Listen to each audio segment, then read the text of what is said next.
Бұл видеода біз осындай этно стиліндегі қазақша тақия тігетін боламыз. Бізге қажетті құралдар: осындай оюлы негізгі мата, фетр матасы және осындай паутинка. Выкрикамызды құрастырайық. Бізге адамның басы болсын, ОГ керек, яғни обхват головы, бас айналымы. Біз басты былай өлшемейміз. Басты кішкене қиғашынан, осылай шапка киген кездегідей айналдырып, лентамен өлшеп шығамыз. Мен 4-5 жасар балаға тігетін болғандықтан 54 сантиметрді аламын, яғни мына айналым 54 сантиметрді береді. Енді бізге бір ғана формула радиусты шығару керек. Оны қалай шығарамыз? Ол ОГ-ны бөлеміз 2-ге, содан кейін оны 3-ге бөлеміз. Яғни 54 сантиметрді бөлемін 2-ге, 27 шығады. 27-ні бөлемін 3-ге, 9 сантиметр шығады. Яғни бізге керек радиус бұл 9 сантиметр. А4 қағазын аламыз. Ұзындығынан 2 бүктейміз. Енінен 2 бүктейміз.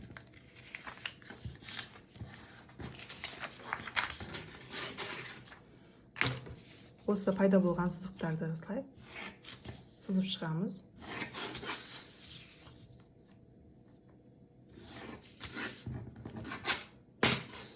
Енді жан жағынан 9 сантиметрді сызамыз.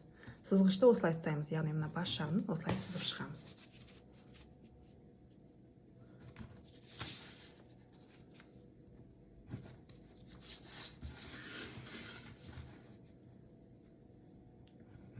Егер сізде циркуль болмаса, менде де қазір жоқ, ол кезде жан жағына осы 9 сантиметр сызып, осылай белгілер қалдырамыз. Жиі-жиі. Осындай шеңбер шығады. Енді осы нүктелерді қосамыз әдемілеп. Сантиметр лентаны аламыз. 4 сантиметрді кез келген осындай бұрышынан белгілейміз. Сызамыз. Мына нүктемен қосамыз. Енді қайшымен шеңберді қиып аламыз.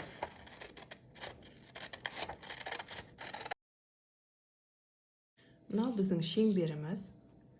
Енді тақиямыздың мына астын сызып алуымыз керек.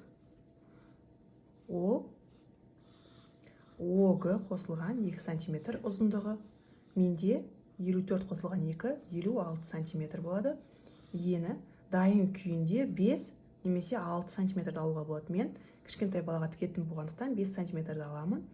Оны 2 еселеймін. 10 және тігіске 1 сантиметр қосам. Жалпы 11 сантиметр болатын осындай 4 бұрышты қиямын.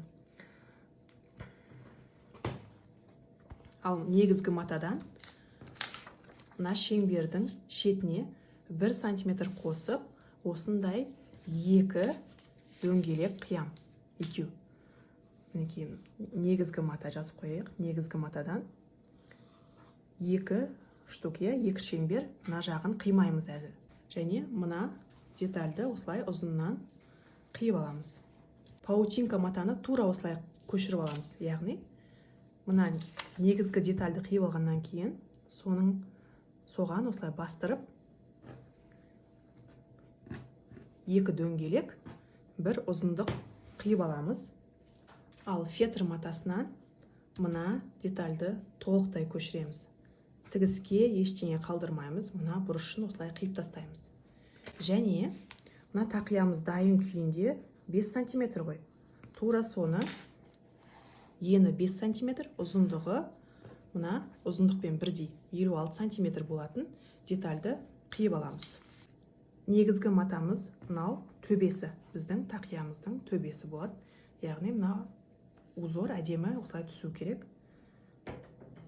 Сосын паутинканы қоямыз. Сосын фетр матасын қоямыз. Тура мына оюдың үстіне жату керек осылай. Сосын паутинканы қоямыз. Содан кейін екінші бөлігін қойып, қазір үтікпен бастырамыз. Мына бір бөлікті Негізгі матаны қоямыз. Теріс жағына паутинка жабамыз. 0,5 сантиметр жеткізбей осылай қоямыз да матаны екі бүктеп үтіктеп шығамыз қазір.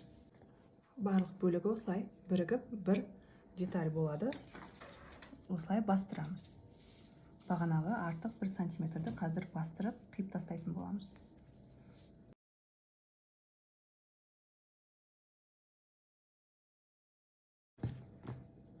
Бес сантиметр есептеп, артығын қиып тастаймыз.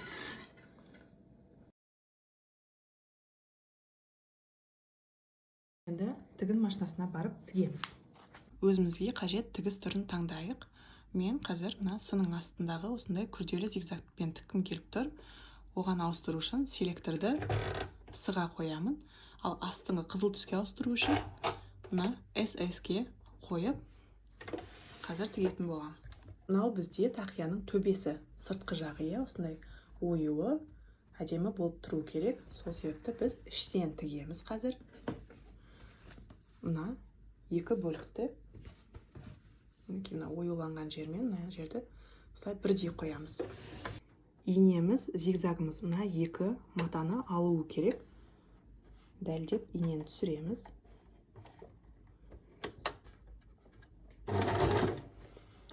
Закрепка береміз.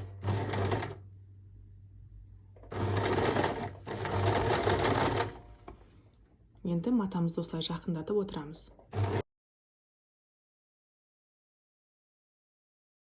Бағана мына жердегі артық припустты қиып қойғандықтан мына жерде 0,5 сантиметр шығып қалды. Мен оны қазір осылай үшбұрыш қып қосып жіберем, қиып жіберем осылай.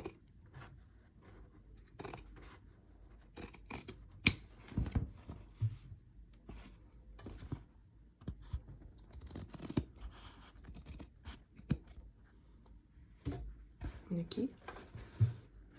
Енді осы екі аралықты тігетін боламыз.